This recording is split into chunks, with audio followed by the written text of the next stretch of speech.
Bonjour tout le monde, on est présentement rendu dans Dune du Pilote, toujours en Aquitaine, on est rendu au nord à peu près à une trentaine de kilomètres de Bordeaux.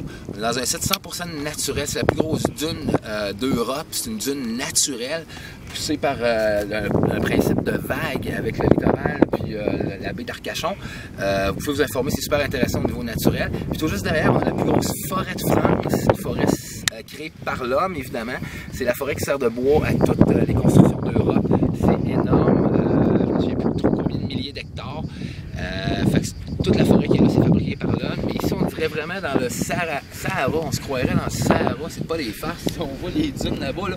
C'est gigantesque. C'est un beau sable fin, vraiment. C'est exactement comme dans le désert. Fait que, le phénomène, c'est que... Puis en plus, on est sur le mur de l'Atlantique.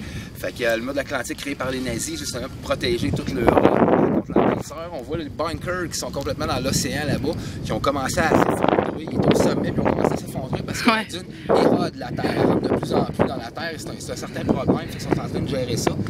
Fait que, un site unique, une dune carrément, c'est une dune digne des grands déserts de Sahara. Il fait un soleil de plomb. Ah, c'est incroyable! Le désert, il doit faire quoi, Diane? 35 degrés. Ah oui, c'est le sable est brûlant pour les pieds. Les paradoxes, c'est les contrastes totaux. C'est l'océan Atlantique, une dune désertique, puis la grande forêt landaise. Nous sommes dans les Landes. C'est que des pins hein, plantés par les hommes. Des pins qui servent pour les constructions. Et encore une fois, avec des lots gérés. Là, le dernier lot, je pense que c'est les plus vieux, puis qui servent pour le bois noble, pour fabriquer les plus beaux meubles. Fait qu'encore une fois, il y a des touristes vraiment de partout dans le monde. C'est un lieu exceptionnel. On voulait le voir, nous autres. Parce que comme je vous dis, on s'en va sur Bordeaux, c'est vraiment proche. Fait que, un lieu décapant. Ceux qui aiment la géologie, là, puis qui aiment les phénomènes naturels, la dune du Pilat, vous allez vous informer, c'est justement capoté. Là, extraordinaire. Ah oui, vraiment. Fait que, comme je vous dis, ça recule, ça s'accumule par justement le phénomène de marée puis tout ça. C'est 100% naturel, c'est très très très spécial, vraiment. Fait que sur ça, prenons une petite capsule sur Bordeaux tantôt.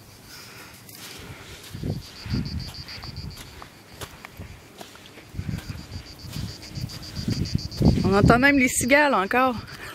Oui, oui, on entend la sève de pain même couler tellement qu'il y a chaud aussi. On se croirait dans une litière. Ouais, une litière, ouais, c'est ça en passant. C'est le fournisseur officiel des litières dans le monde. C'est ça qui pogne le stuff de litière. Je me suis senti comme une crotte. Hey. Ah! Il y a 60 millions de 60 millions de mètres cubes de sable, je pense. Quelque chose de même. En tout cas, à voir, j'ai pas la documentation sur moi dans le char. Fait que, ouais, c'est vraiment, c'est dénaturant. Puis si on a trop chaud, ben on a encore une fois une petite belle plage pour aller se baigner et se rafraîchir. Ben ouais, oui. C'est le meilleur des deux mondes. Puis c'est ça, la dune, elle a 2,7 km de long. Elle a 500 mètres de large, puis 105 de hauteur quand même. Ouais, c'est un beau carré de sable. Très, très beau un beau pit de sable. Bon, on crame, fait qu'on va aller se rafraîchir un peu. Go Bordeaux. Go Bordeaux, ah oui. Il y a de quoi se rafraîchir là-bas.